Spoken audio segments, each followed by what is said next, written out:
Welcome back to the channel, everyone, for a clear, sunny, cloudless pretty much day here in Virginia.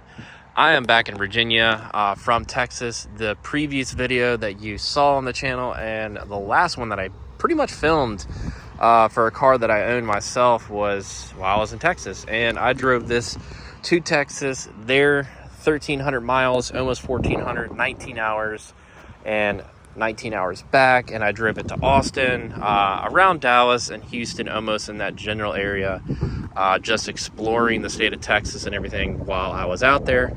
And I have, probably put around 5,000 to 6,000 miles on this vehicle, and that is kind of a lot in a month. But also, you do have to put into you have to put in there that I also did drive to Texas, which was the majority of the mileage. So I have had a bit of pretty much good experience with this vehicle, a good bit of time to pretty much break it down to myself and what I can film here. And today's video, I thought I would go ahead and do pretty much like a buyer's guide for if you're looking for a third gen Toyota 4Runner, the things you should know before going to buy this vehicle, and if the vehicle is pretty much what you're looking for and right for you. But the one thing that I can say before even kind of getting into like a little buyer's guide for that is they are very, very dependable vehicles. Toyota definitely has a reputation for if you're not looking to, mod your car like the Mustang I have. Toyotas are very reliable, and I think they're one of, if not the best reliable vehicles out there for just a daily commuter or something like this. So let's go ahead and jump into this kind of buyer's guide video. Okay, so we're going to jump straight into this video with the most important topic, I think, when you're buying a third gen 4Runner or just any vehicle in particular, whether it's used or new. That's deciding what trim level you want to go with, because that's going to determine your budget factor, how much money you want to spend, also the options that you're going to get with the vehicle. Now, this vehicle itself, the third gen 4Runner, ran from 96 to 2002. You had the option for a 4-cylinder, which I believe was a 2.7, made right around 150 horsepower, and you probably got maybe 18 miles per gallon combined, so 17 and 19, 17 city, 19 or 20 highway. This one has the 3400 V6, which I think a lot of people opted for, honestly. I haven't really seen a lot of 4-cylinders in this generation myself, and this one got a ride around 16 city, maybe 18 or 19 highway, so probably about 17 combined.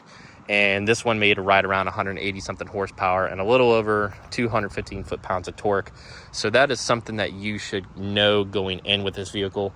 This one is the SR5, and I have made a video talking about what this package came with, because this one is the Sport Edition, which was offered, I believe, in 01 and 02.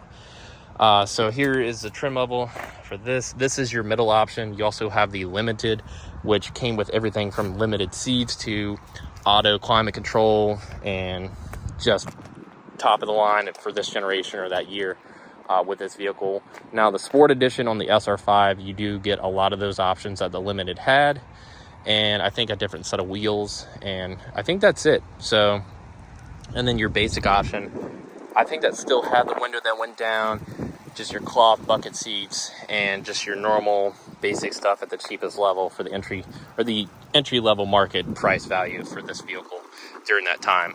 So that is something that you should decide when going into buying a third gen 4Runner, is what trim level you want. I think most people will probably opt for the SR5, and it's probably the most common, in my opinion, from what I've seen on Marketplace and things like that. So the next thing that I have already covered with the first thing is also to know these vehicles do not get the best of gas mileage. Like I said, it is an SUV. It is a heavy vehicle. You're not going to get, more than 20. The 5th gen that is on the channel, that one you're lucky on a really, really good day to get 20 miles per gallon. Usually average is like 19.6. That is just something with the 4Runners. They've never been good on gas or anything of that nature. And the next thing that they haven't really been good on, from my experience, is they aren't fast. The Motor Trend, I've seen the Motor Trend video for this, when kind of doing research on this 4Runner, they claimed, I think, 9.6 or something like that seconds for this thing to get from 0 to 60. I tried it myself got right around, I think, like maybe 11 seconds. So this vehicle is not fast whatsoever. People are going to get mad at you maybe when you're not getting up to speed and time. But once this vehicle does get up to speed, say on the highway, you know, you have no problem cruising around in and out of traffic and stuff like that. So it's not fast by any means. It's a very slow vehicle, but it's, you know, the catch is it's dependable. Or if you want to vice versa, that one, the catch is being dependable but not fast. So that covers those two things. So let's go ahead and dive into the next thing. So when looking at this vehicle, if you had the 5th gen 4Runner or any SUV basically from, like, I'd say 2016 and up to 2023 present day, this is a pretty small SUV compared into size. I would say probably from 96 to 2002, when Toyota introduced this to the US market, it was probably a fairly sized, pretty big vehicle to compete with like the Ford Explorer, the Blazer, or the GMC Jimmy whenever that came out. But Dodge Durango, you know, it was probably pretty comparable with that. But this by no means is a huge vehicle. Even when they're lifted a little bit, they look great and stuff like that, but they're still not that big. But what makes up for that is if you live in the city or the suburb areas like I do, neighborhoods kind of tight a little bit, you can definitely maneuver in and out in the city and stuff like that and have no problem and park this thing in parking spots that, you know, newer SUVs that are a lot bigger, say such like a Tahoe or something, would have more trouble parking in. So parking this vehicle is pretty much a breeze. There's no real hard issues doing that or driving it through the city. And then we're gonna go ahead and dive into the interior a little bit for how big this thing is. Now I'm 6'2". My head almost kind of hits the roof if I sit up all the way straight.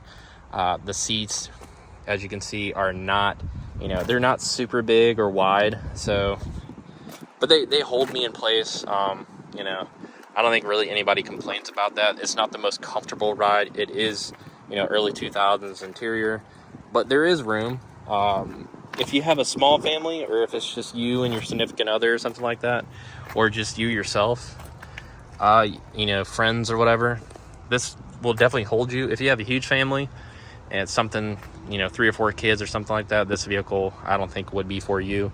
Maybe a second day, like backup vehicle or something like that, maybe to run errands around town. But size comparison, it's just your standard vehicle, not super big inside, but the way the interior is laid out and it has held up, that's what you get in return versus not being the biggest vehicle around inside or out. So, and like I said, it's not the most comfortable vehicle.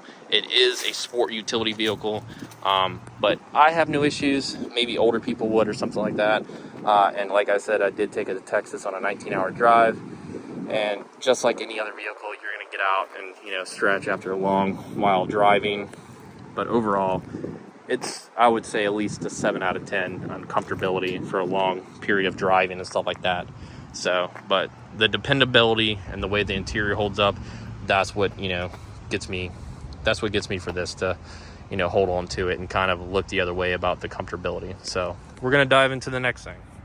So as you can see here, we have the little tow package and everything, and I have the trailer hitch covered up with the Team UPR, which is Mustang related for drag racing trailer hitch cover. That reason said is because I doubt I'll honestly ever pull a trailer or anything with this 4Runner.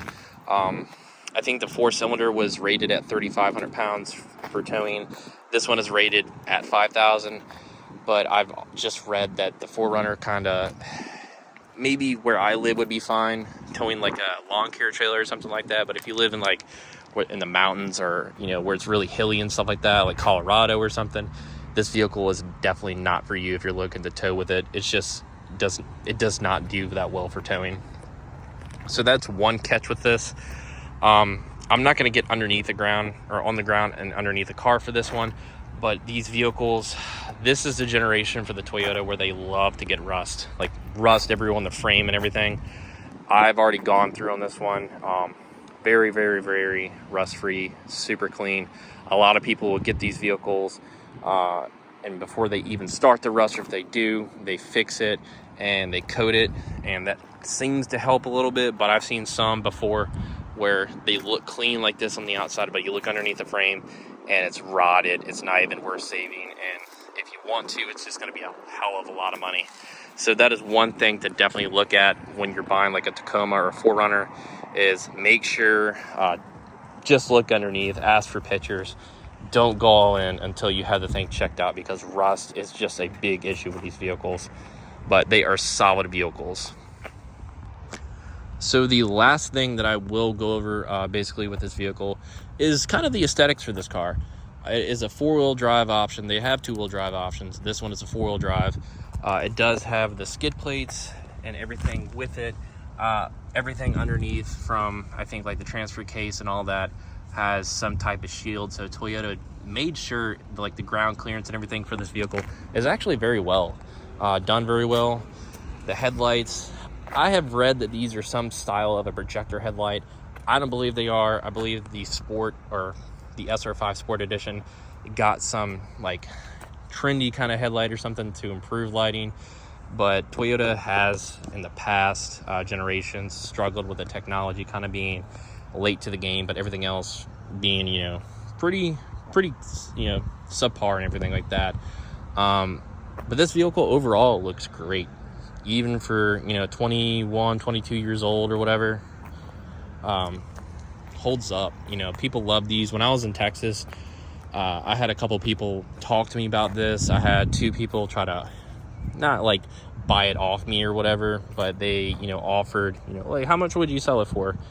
And I wouldn't sell it. This is a vehicle that I will definitely keep, probably just like the Mustang. But overall, these are like the aesthetics and everything on this vehicle. Once I lift it a little bit with the wheels and tires, you can change stuff. Just subtle differences make it stand out a lot more.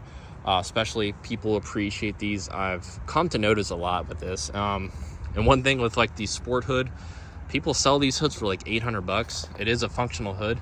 And I've joined a couple pages on Facebook or whatever that deal with the 3rd gen, and one of them is like a parts page, and I see where people sell these hoods. And people are asking like Mustang prices, like for the New Edge, as old as that car is.